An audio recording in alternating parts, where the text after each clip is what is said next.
तो दोस्तों आज हम करेंगे सिंधु घाटी सभ्यता का पार्ट 2।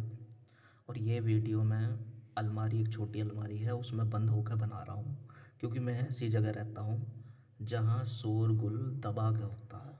तो या तो वीडियो जो है वो रात रात में बनाओ 11-12 बजे, और यहाँ हल्ला हल्ला गुल्ला बहुत है। चाहे लॉकडाउन हो या शॉकडाउन हो, मोहल्ले वालों की बीत नहीं रही। दबा के सब अपने घर से बाहर निकले हुए हैं और दबा के चिल्ला रहे हैं। ठीक है, तो मैंने ये जुगाड़ बनाया है कि अलमारी में बैठ जाऊं और वीडियो बना दूं। ठीक है, तो चलो देखते हैं। तो आज हम करेंगे सिंधु घाटी सभ्यता का पार्ट 2। ठीक है, तो आज हम जानने वाले हैं मैं सिंधु घाटी सभ्यता के जो महत्वपूर्ण स्थल हैं और उनकी विशेषताओं के बारे में हम जानने वाले हैं। ठीक है, तो देखो, सिंधु घाटी सभ्यता में जो नगर की संज्ञा दी गई है वो 7 स्थलों को दी गई है, और 90% क्वेश्चन जो एग्ज़ाम में आता है वो इन्हीं 7 स्थलों में से ही आता है, और 10% जो है वो अन्य स्थल हैं उनमें से आता है। तो आज हम जो चर्चा करेंगे वो इन 7 स्थलों के बारे में चर्चा करेंगे, जिसमें एक है हड़प्पा, मोहनजोदड़ो, लोथल, धोलावीरा, कालीबंगा, चनहूदड़ो और बनावली। ठीक, तो चलिए हड़प्पा से स्टार्टिंग करते हैं। देखिए, हड़प्पा जो है वो पाकिस्तान का एक प्रांत है, पंजाब प्रांत। उसका मोंटगोमरी ज़िला है। ठीक, जो अब साहिवाल, अगर आधुनिक ज़िले में देखें तो आधुनिक अब वो बन गया है साहिवाल ज़िला। ठीक, तो हड़प्पा जो है पाकिस्तान के पंजाब प्रांत के मोंटगोमरी ज़िला, जो आधुनिक में साहिवाल है, रावी नदी के बाएं तट पर ये है। ठीक, तो इसके बारे में इम्पोर्टेंट फैक्ट देखते हैं।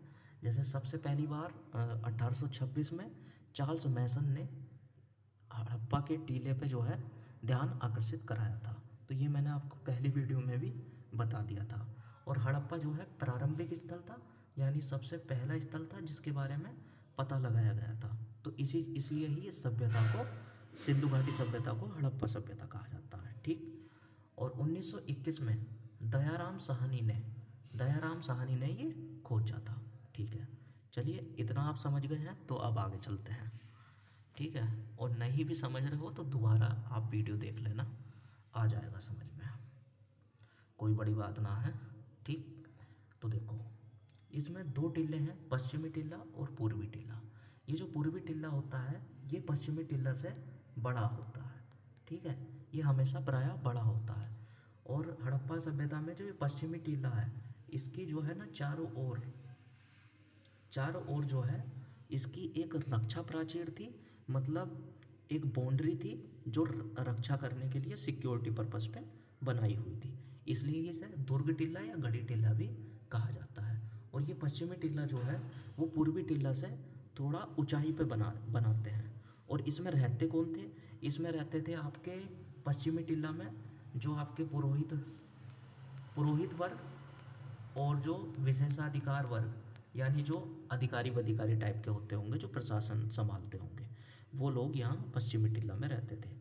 और पूर्वी टिल्ला में रहते थे आपके और हमारे जैसे लोग, मतलब मिडिल क्लास आदमी। ठीक है, व्यापारी स्यापारी फलाना ढिमकाना, जो मिडिल क्लास आदमी था वो पूर्वी टिल्ला में रहता था। ठीक, चलिए देखते हैं आगे। तो बात करते हैं पश्चिमी टिल्ला की। तो पश्चिमी टिल्ला से ऊपर जो है उत्तर में एक एफ टिल्ला था, एफ टिल्ला। ठीक, और एफ टिल्ला में क्या क्या मिला?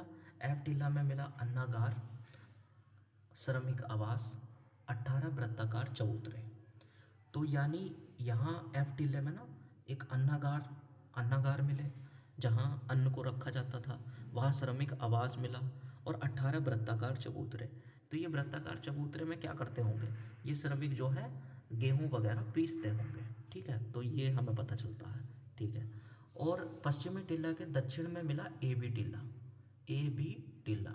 और ये जो एफ टिल्ला और ए बी टिल्ला नाम दिए, ये मार्टिमर व्हीलर साहब ने दिए। तो इस बंदे का नाम बड़ा इंपॉर्टेंट है, मार्टिमर व्हीलर ने दिए। ठीक, और यहाँ जो है R37 कब्रगाह भी पाई गई। ठीक, अब बात करते हैं पूर्वी टिल्ला के बारे में। तो पूर्वी टिल्ला जो है इसे नगर की संज्ञा दी जाती है। नगर की संज्ञा जहाँ आम जन लोग रहते हैं, हमारे तुम्हारे जैसे लोग रहते हैं, ठीक है, उसे नगर की संज्ञा दी जाती है पूर्वी टिल्ला को। यहाँ एच कब्रगाह मिली है, तांबे की इक्का गाड़ी मिली है और सर्वाधिक अभिलेखीय मोहरे। देखिए यहाँ मैं आपको क्लियर कर देना चाहूँगा, सर्वाधिक अभिलेखीय जो मोहरे हैं वो पूर्वी टिल्ला में मिली है, हड़प्पा में। ठीक, अभिलेखीय का मतलब होता है जिस पे कुछ उकेरा गया हो, वो सबसे ज़्यादा मोहरे मिली है हड़प्पा में। लेकिन अगर सिंपल क्वेश्चन ये आता है कि सबसे ज़्यादा मोहरे कहाँ मिलती हैं, तो वो मिलती हैं मोहनजोदड़ो में। और बात करें अभिलेखीय मोहरे की, तो वो सबसे ज़्यादा मिलती हैं हड़प्पा में, वो भी पूर्वी टिल्ला में। ठीक है, तो ये आपको थोड़ा सा टिल्ला है उसमें एच कब्रगाह मिला, तांबे की इक्का गाड़ी और सर्वाधिक अभिलेखीय मोहरे। और अभिलेखीय मोहरे मतलब कि जिस पे कुछ उकेरा गया हो। अगर अभिलेखीय मोहरे सर्वाधिक पूछे तो हड़प्पा लगाते हैं। और वैसे जो सिंपल मोहरे हैं वो सबसे ज़्यादा मिली, लगभग 1200 मोहरे मिली आपके मोहनजोदड़ो में। तो मोहनजोदड़ो में सर्वाधिक मोहरे मिली थी। ठीक, चलिए थोड़ा सा आगे देखते हैं।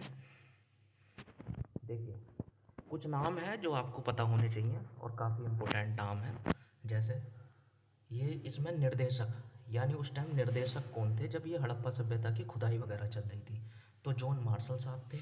और खुदाई करता थे दयाराम साहनी, जिन्होंने 1921 में खोजा। और सहायक थे माधव स्वरूप वत्स। तो इसमें से बस, इससे ज़्यादा कुछ पूछा नहीं जा सकता। ठीक है, तो हड़प्पा सभ्यता का, हड़प्पा का जो स्थान है उसका हमने पोस्टमार्टम कर दिया है। अब अगला देखते हैं। ठीक, देखिए बात करते हैं मोहनजोदड़ो की।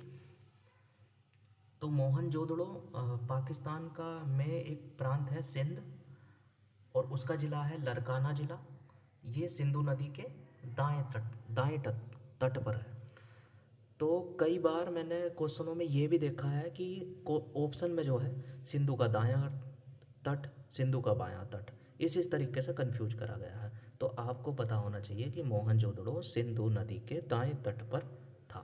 ठीक, 1922 में 1922 में राखलदास बनर्जी ने इसकी खोज की।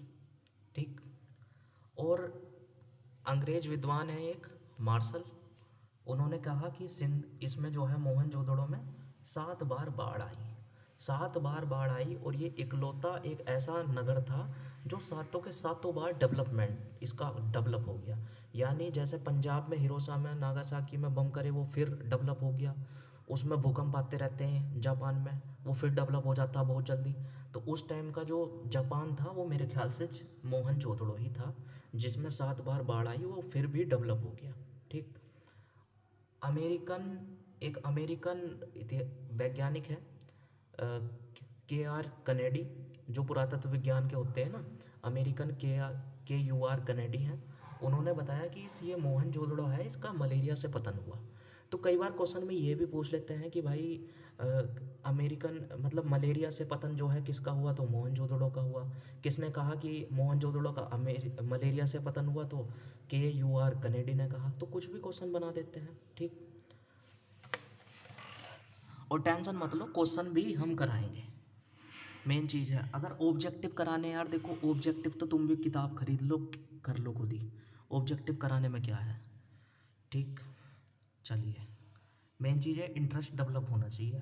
सर्वाधिक जनसंख्या, देखिए इसकी मोहनजोदड़ो में सर्वाधिक जनसंख्या, इसकी सर्वाधिक जनसंख्या थी 35 से 40 हज़ार, जो उस टाइम की बहुत बड़ी जनसंख्या थी, वो मोहनजोदड़ो में रहती थी। और उसकी जो प्रजाति थी वे थे भूमध्य सागरीय प्रजाति के। तो ये क्वेश्चन भी सिंधु घाटी सभ्यता से पूछा जाता है कि वहाँ से मोहनजोदड़ो में कौन सी प्रजाति के लोग पाए जाते थे, तो भूमध्य सागरीय प्रजाति के लोग पाए जाते थे। और ये ऑफिशियली पीसीएस वगैरह एग्जामों में पूछा हुआ है, और जब मैं क्वेश्चन कराऊंगा ना तो मैं दिखाऊंगा।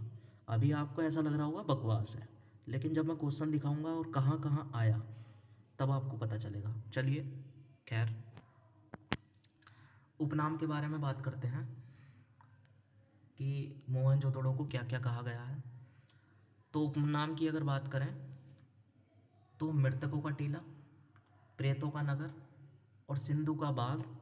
सिंधु का बाग का मतलब क्या चीज़ है, उस टाइम जो सिंध है ना, सिंध है, सिंधु नदी थी, हरा भरा इलाका था, तो सिंधु का बाग भी इसे मोहनजोदड़ो को कहा जाता है क्योंकि ये सिंधु नदी के दाएं तट पर है। ठीक। स्तूप टीला भी इसे कहा जाता है, बहुत लोगों को नहीं पता होगा। तो स्तूप टीला क्यों कहा जाता है, जो कुषाण वंश के राजा थे कनिष्क, वहाँ इन्होंने स्तूप बनाया था मोहनजोदड़ो में, तो एक स्तूप भी मिला है, तो इसलिए स्तूप टीला भी कहते हैं। ठीक है। एक महोदय थे स्टूगर्ट पिगट। स्टूगर्ट पिगट एक महोदय थे। उन्होंने क्या करा था, उन्होंने कहा था कि हड़प्पा और मोहनजोदड़ो को जुड़वा राजधानी उन्होंने कहा था। तो ये क्वेश्चन भी पूछा जा सकता है कि साहब किसने कहा था कि हड़प्पा और मोहनजोदड़ो जुड़वा राजधानी है, तो साहब स्टूगर्ट पिगट ने कहा था। ठीक है। और ये दूसरा क्षेत्रफल की दृष्टि से दूसरा बड़ा नगर है, क्षेत्रफल की दृष्टि में सब दूसरा सबसे बड़ा नगर है। पहला अब जो है वो गनेरी हो गया है जो पाकिस्तान में है, और उससे ज़्यादा क्वेश्चन, उससे तो कुछ क्वेश्चन पूछा जाता नहीं है। तो ध्यान रखिए मोहनजोदड़ो जो है क्षेत्रफल की दृष्टि से दूसरा सबसे बड़ा नगर है। ठीक है। चलिए अब बात करते हैं हड़प्पा और मोहनजोदड़ो की लगभग कुछ जो विशेषताएं हैं वो इक्वल सी हैं, लेकिन फिर भी हम कोशिश करेंगे। देखिए पश्चिमी टीला है और इसके बाहर ये जो है दुर्ग है। ठीक है। और ये पूर्वी टीला है, और इसमें भी वही चीज़ है, यहाँ पुरोहित वर्ग रहता है, वो विशेषाधिकार वर्ग के रहते हैं, और पूर्वी टीला में रहते हैं जनसामान्य, हमारे तुम्हारे जैसे लोग। ठीक है। तो पश्चिमी टीला में क्या क्या पाया जाता है, पश्चिमी टीला में मिलता है सभा भवन, पुरोहित आवास, और पुरोहितों को पढ़ने के लिए और जो उनके अधिकारी पढ़ने के लिए एक महाविद्यालय भी यहाँ मिला, बृहत स्नानागार मिला। ये मोहनजोदड़ो काफ़ी इम्पोर्टेंट है, आपको पता होना चाहिए। ठीक है। बृहत स्नानागार मिला, और बृहत स्नानागार को, अब मेन चीज़ ये तो सबको पता होता है कि बृहत स्नानागार मिला। बृहत स्नानागार, ये जो जॉन मार्शल एक अंग्रेज विद्वान है, उन्होंने कहा इसे तत्कालीन विश्व का आश्चर्य कहा। तो डायरेक्ट ये क्वेश्चन पूछा जाता है कि मोहनजोदड़ो में जो मिला बृहत स्नानागार, उसे तत्कालीन विश्व का आश्चर्य किसने कहा, तो जॉन मार्शल साहब ने करा। और एक चीज़ और बता दूं, यहाँ पश्चिमी टीला में एक चीज़ मिली, अन्नागार। तो अन्नागार तो हड़प्पा में भी मिले थे, ध्यान रखिए मैंने वहाँ बताया था अन्नागार मिले थे, लेकिन जो मोहनजोदड़ो में अन्नागार मिला वो सबसे बड़ी इमारत है। कुछ लोग, जब क्वेश्चन पूछा जाता है ना कि मोहनजोदड़ो की सबसे बड़ी इमारत कौन सी है, तो कुछ लोग बृहत स्नानागार टिक कर आते हैं, जो कि गलत है। सबसे बड़ी इमारती संरचना मोहनजोदड़ो की अन्नागार है, इस बात पे विशेष ध्यान रखिएगा। ठीक है। चलिए बात करते हैं पूर्वी टिल्ले की। तो पूर्वी टिल्ले में क्या मिला है, देखिए एक नर्तकी की कांसे की मूर्ति मिली है, जो एक नर्तकी की कांसे की मूर्ति मिली है जो प्रोटो ऑस्ट्रेलाइड प्रजाति की है। ठीक है। प्रोटो ऑस्ट्रेलाइड प्रजाति की है, तो इसकी प्रजाति भी पूछी जाती है एग्जाम में, मैंने कई क्वेश्चनों में देखा है, तो ये पूछा जाता है। नर्तकी की कांसे की मूर्ति कहाँ से मिली है, मोहनजोदड़ो से मिली है। और मोहनजोदड़ो में से भी पूछ ले अगर वो ऑप्शन में पश्चिमी टीला और पूर्वी टीला दे दे, तो पूर्वी टीले में से मिली है, तो इसे ध्यान रख लिए। अभी मैंने आपको बताया था कि सर्वाधिक मोहरें मिलती हैं, सर्वाधिक मोहरें मिलती हैं मोहनजोदड़ो से, 1200 मोहरें मिली हैं। और अगर वो बात करें कि सर्वाधिक अभिलेखीय मोहरें, मतलब जिस पर कुछ उकेरा गया हो, तो वो मिलती हैं हड़प्पा से। ठीक है। तो इस पर थोड़ा सा ध्यान रखिए। और यहाँ से मिली हैं वर्गाकार मोहरें जो सेल खड़ी की बनी होती हैं। तो ये क्वेश्चन भी पूछा जाता है कि वो जो मोहरें होती हैं वो किस से बनी होती हैं, तो सेल खड़ी से बनी होती हैं। और पूर्वी टिल्ले में क्या पाया गया है, पूर्वी टिल्ले में पाया गया है सूती कपड़ा है एक, उसके अंदर जो है चाकू लिपटा हुआ रखा है। ठीक है। तो इससे सूती कपड़े से हम क्या पहचान सकते हैं कि भाई ये जो कपड़ा, मतलब यहाँ कपास के, और पूरी दुनिया में कपास के सबसे पुराने साक्ष्य वो मोहनजोदड़ो से मिले हैं, पूर्वी टिल्ला से। ठीक है। तो कपास की हमारी कितनी उन्नत व्यवस्था थी कि हम कपास इतने सबसे पहले जानते थे दुनिया में। ठीक है। चलिए, तो ये मोहनजोदड़ो हमारा समाप्त हो गया, और इससे बाहर मोहनजोदड़ो का जो है कोई क्वेश्चन जाएगा नहीं। ठीक है। और एक चीज़ और बता दूं, देखिए ये क्वेश्चन बहुत ज़्यादा पूछा जाता है, जो थोड़ा सा डीप हो, कि नर्तकी की जो कांसे की मूर्ति मिली है वो कौन सी प्रजाति की है, तो वो है प्रोटो ऑस्ट्रेलाइड प्रजाति की। क्योंकि अभी मैंने आपको बताया था कि जो मोहनजोदड़ो है उसमें 25 से 30 हज़ार जनसंख्या रहती थी और वो भूमध्य सागरीय प्रजाति की थी। तो मेन चीज़ क्या है कि ये जो मूर्ति है ये प्रोटो ऑस्ट्रेलाइड प्रजाति की है, इसलिए क्योंकि यहाँ पता ही है इसका मतलब क्या है कि ये जो मूर्ति है ये कहीं और से आई, क्योंकि जब सारे बंदे रह रहे हैं भूमध्य सागरीय प्रजाति के और ये प्रोटो ऑस्ट्रेलियाइड प्रजाति की जो है मूर्ति मिली है, तो ये कहीं और से आई है, तो इसलिए ये क्वेश्चन पूछा जाता है कन्फ्यूजन के लिए, ठीक है। तो मोहनजोदड़ो हमारा समाप्त हुआ, इससे बाहर क्वेश्चन इसमें बनेगा नहीं। तो अब बात करते हैं लोथल की। देखिए लोथल पहले देख लेते हैं कि लोथल स्थित कहाँ है। तो लोथल भारत में गुजरात में है, अहमदाबाद जिला पड़ता है, भोगवा नदी के तट पर ये स्थित है और खंबात की खाड़ी में है। और पहली आप वीडियो देखोगे तो मैंने खंबात की खाड़ी और कच्छ की खाड़ी बताया गया है उसमें, और यहाँ भी मैं बता देता हूँ। देखिए ऐसे करके गुजरात बनता है और इसमें ये जो नीचे वाला पार्ट है ये है खंबात की खाड़ी, और ये वाला जो पार्ट है ये है आपका कच्छ की खाड़ी। तो खंबात की खाड़ी ये रही, ठीक। और खाड़ी किसे कहते हैं, जो तीन हिस्सों, तीन तरफ से घिरी रहे। देखो एक ये घिरा हुआ, दो ये घिरा हुआ और तीसरा ये घिरा, एक ये घिरा हुआ, दूसरा ये घिरा हुआ और तीसरा ये घिरा हुआ, जो तीन तरफ से घिरी हुई हो उसे हम खाड़ी कहते हैं, ठीक। तो हमने क्या बात करी, और लोथल खोजा किसने था, तो एस आर राव साहब ने 1954 ईस्वी में इसे खोजा, ठीक। इसे लघु हड़प्पा या लघु मोहनजोदड़ो कहा गया है। लोथल को लघु हड़प्पा या लघु मोहनजोदड़ो कहा गया है। मुर्दों का नगर भी इसे कहा गया है। और सबसे इम्पोर्टेंट बात जिसके लिए लोथल प्योर 100% मतलब फेमस है, गोदीवाड़ा। गोदीवाड़ा को बंदरगाह भी कहते हैं और डॉक यार्ड भी कहते हैं। तो जो गोदीवाड़ा है बंदरगाह है, डॉक यार्ड है, जहाँ से जो है समुद्री में जो है हमारा व्यापार चलता था सिंधु घाटी सभ्यता में, तो वो लोथल लोथल में ही मिला है बंदरगाह के साक्ष्य, ठीक है। चलिए अब बात करते हैं पश्चिमी टीला और पूर्वी टीला किस किस तरीके से था। देखिए अगर बात करें पश्चिमी टीला की तो कहानी वही है कि पश्चिमी टीला थोड़ा सा ऊपर होता है और वहाँ जो है पुरोहित रहते हैं, विशेषाधिकार वर्ग रहता है। और पूर्वी टीला में ये नगर की संज्ञा है जहाँ हमारे तुम्हारे जैसे लोग रहते हैं, जहाँ मानव बस्तियाँ होती हैं, ठीक है, ये चीज़ है। अब उसमें क्या चीज़ है, पश्चिमी टीला में अभी हमने ऊपर पढ़ा तो पश्चिमी टीला की क्या कर देते थे, रक्षा कर देते थे। जो पुरोहित हैं और विशेषाधिकार वर्ग के जो अधिकारी वर्ग के लोग रहते थे उनकी रक्षा करी जाती थी। लेकिन लोथल में क्या चीज़ हुआ है, लोथल में जो रक्षा प्राचीर है वो आपकी एक ही है, और दोनों में कर दी एक ही है, ठीक।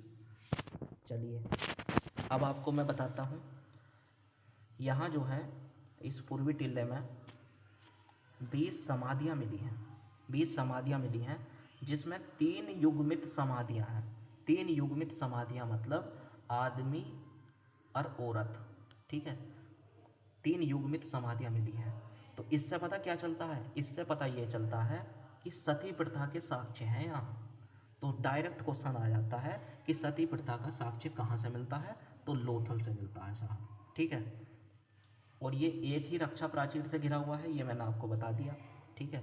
और लोथल के अलावा एक जगह और है जो एक ही रक्षा प्राचीर से घिरती है, वो है सुरकोतड़ा, और एक लोथल हो गया। तो दो ये स्थान आप ध्यान रखिएगा, ठीक। और बात करते हैं पूर्व, ये क्या हुआ, हाँ आ गया।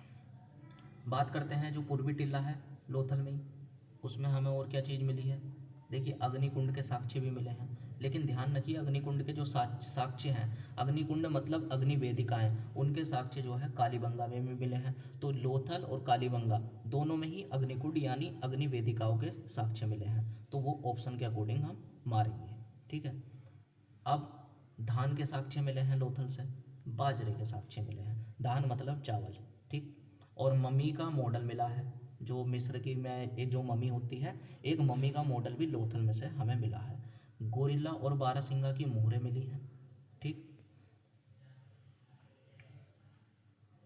और दो दो राक्षसों वाली मोहरें भी मिली हैं।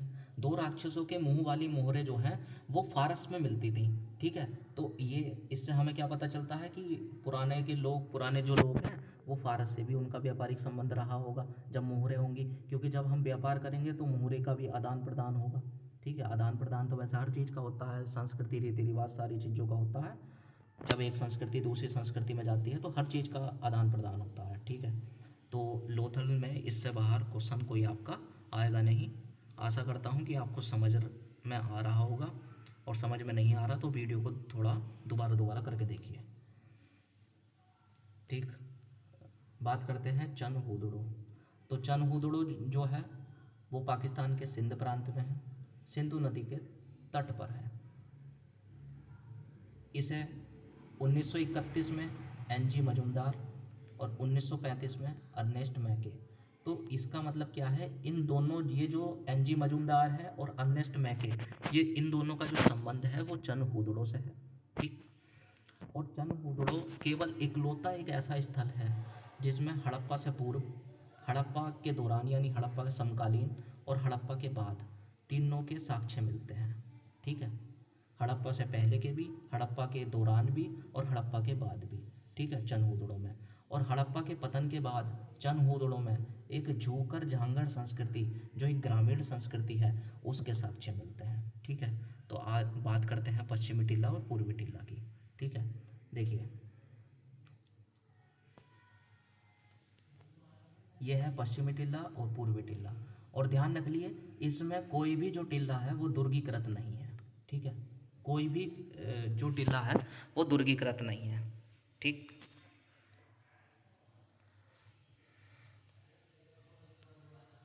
तो बात करें जो पूर्वी टिल्ला है, उसमें मिलता है लिपस्टिक, कंघा, इत्र और जितना भी सौंदर्य प्रसाधन का जो सामान है, उसके ये सामान जो है वो यहाँ से मिला है आपका चनहूदड़ो से।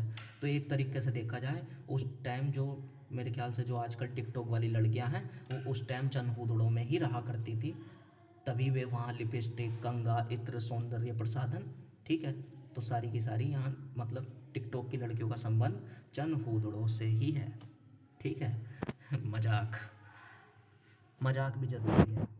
और यहाँ से चनहूदड़ो से वक्राकार टीलें मिलती हैं, वक्राकार ईंटें, वक्रा वक्राकार ईंटें होती हैं इस तरीके की, ऐसे करके वक्राकार ईंटें, ठीक। और एक चीज़ और है जो क्वेश्चन बहुत आता है कि कुत्ता जो है ना, कुत्ता कुत्ता बिल्ली का पीछा कर रहा है, मैं बिल्ली लिखना भूल गया यहाँ, कुत्ता इसमें बिल्ली का पीछा कर रहा है। तो ऐसा एक ईंट मिली है जिस पे उकेरा गया है ये, ठीक है। तो ये चनहूदड़ो से मिला है। चलिए, तो चनहूदड़ो से इसके अलावा कोई क्वेश्चन नहीं बनता। चलिए आगे देखते हैं। बात करते हैं कालीबंगा की। तो कालीबंगा की स्थिति को हम जान लेते हैं। कालीबंगा राजस्थान, गंगानगर जिला और घग्गर नदी, ठीक।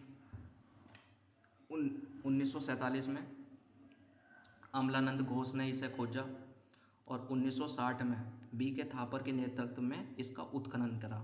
तो अधिकतर जो पूछा जाता है वो अमलानंद घोष ही पूछा जाता है कालीबंगा में, ठीक है, यही पूछा जाता है, क्योंकि उत्खनन पूछते नहीं हैं। लेकिन बाई चांस अमलानंद घोष का नाम ना हो तो बी के थापर भी आपको याद रखना है, ठीक है। कालीबंगा का जो शाब्दिक अर्थ है वो आपको पता ही होगा, काले रंग की चूड़ियाँ, ठीक। और इसका पतन जो हुआ था, तो ये कहा जाता है कि इसका पतन जो है कालीबंगा का भूकंप से हुआ था, ठीक। तो चलो बात करते हैं। देखिए, ये पश्चिमी टिल्ला है, सेलेक्ट तो कर ले भाई, हाँ, ये पश्चिमी टिल्ला है और ये पूर्वी टिल्ला है। तो ध्यान दो, इसमें अंतर क्या है, इसमें पर्टिकुलर दुर्गीकृत हैं दोनों के दोनों, ठीक है। तो समझ गए होंगे, ठीक है। अलग अलग रक्षा प्राचीर से घिरे हैं दोनों के दोनों, पश्चिमी टिल्ला भी और पूर्वी टिल्ला भी, ठीक। तो कालीबंगा में जो सर्वाधिक क्वेश्चन पूछा जाता है वो यही पूछा जाता है, जूता हुआ खेत मिलता है यहाँ, ठीक। और हाँ, अग्नि वेदिकाएँ मैंने आपको बताई थी कि लोथल और आपका कालीबंगा में मिला है, ठीक। 7 अग्नि वेदिकाएँ मिली हैं। तो जो अग्नि वेदिकाएँ बड़ी वाली थी, जब आपको ऐसा हो कि लोथल और कालीबंगा दोनों ही ऑप्शन में हों, तो आप कालीबंगा लगाना, ठीक है। तो आप कालीबंगा आंसर लगाना, क्योंकि इसकी अग्नि वेदिकाएँ ना बड़ी थी, ठीक है। चलिए, और लोथल और कालीबंगा दोनों करके ऑप्शन हो कि लोथल और कालीबंगा दोनों, तो दोनों लगा देना, ठीक है। तो वो ऑप्शन पर डिपेंड करेगा। तो कालीबंगा में एक खोपड़ी मिली है जिसमें 6 छेद हैं, एक खोपड़ी मिली है जिसमें 6 छेद हैं, एक कंकाल मिला है। तो इससे पता लगाया जा सकता है कि शल्य चिकित्सा का जो प्रमाण है वो मिलता है कालीबंगा से, ठीक। ऊँट की हड्डियाँ मिली हैं, तो ऊँट की हड्डियाँ तो स्वाभाविक है, क्योंकि कालीबंगा राजस्थान में है, तो राजस्थान में ऊँट होते हैं, तो ऊँट की हड्डियाँ जाहिर सी बात है वो कालीबंगा से मिलेंगी, ठीक। तो कालीबंगा से इसके अलावा कोई क्वेश्चन बनता नहीं है, तो ये आप देख लेना। बात करते हैं धोलावीरा। बात होती है धोलावीरा की, तो धोलावीरा गुजरात में है, भचाऊ जिला है, और एक द्वीप है खादिर द्वीप। तो ये कच्छ की खाड़ी में स्थित है, ठीक है, कच्छ की खाड़ी में स्थित है। मैंने पहली वीडियो में भी आपको बताया था कच्छ की खाड़ी में और खंबात की खाड़ी में कौन कौन है, तो वहाँ से जाकर देख लेना। धोलावीरा जगपत जोशी ने खोज करी थी इसकी 1967-68 में, ठीक। और ये जो है ना, अभी बता रहा हूँ, इसका आकार जो है वो आयताकार था, ठीक है। अब पश्चिमी टिल्ला और पूर्वी टिल्ला की बात करते हैं, और कई बार क्वेश्चन आता है, देखो इसमें पश्चिमी टिल्ला भी है और पूर्वी टिल्ला भी है, लेकिन एक बीच में जैसा होता है ना, बीच में जो कबाब है वो मध्यमा है, मध्यमा, यानी इसमें एक बीच में एक टिल्ला और है, मध्यमा टिल्ला। तो क्वेश्चन हर धोलावीरा में पता क्या आता है कि 3 भागों में कौन सा नगर विभाजित था, तो वो था कौन, धोलावीरा, ठीक है। बहुत क्वेश्चन पूछा जाता है ये। आकार आयताकार हो गया, चलो ठीक है।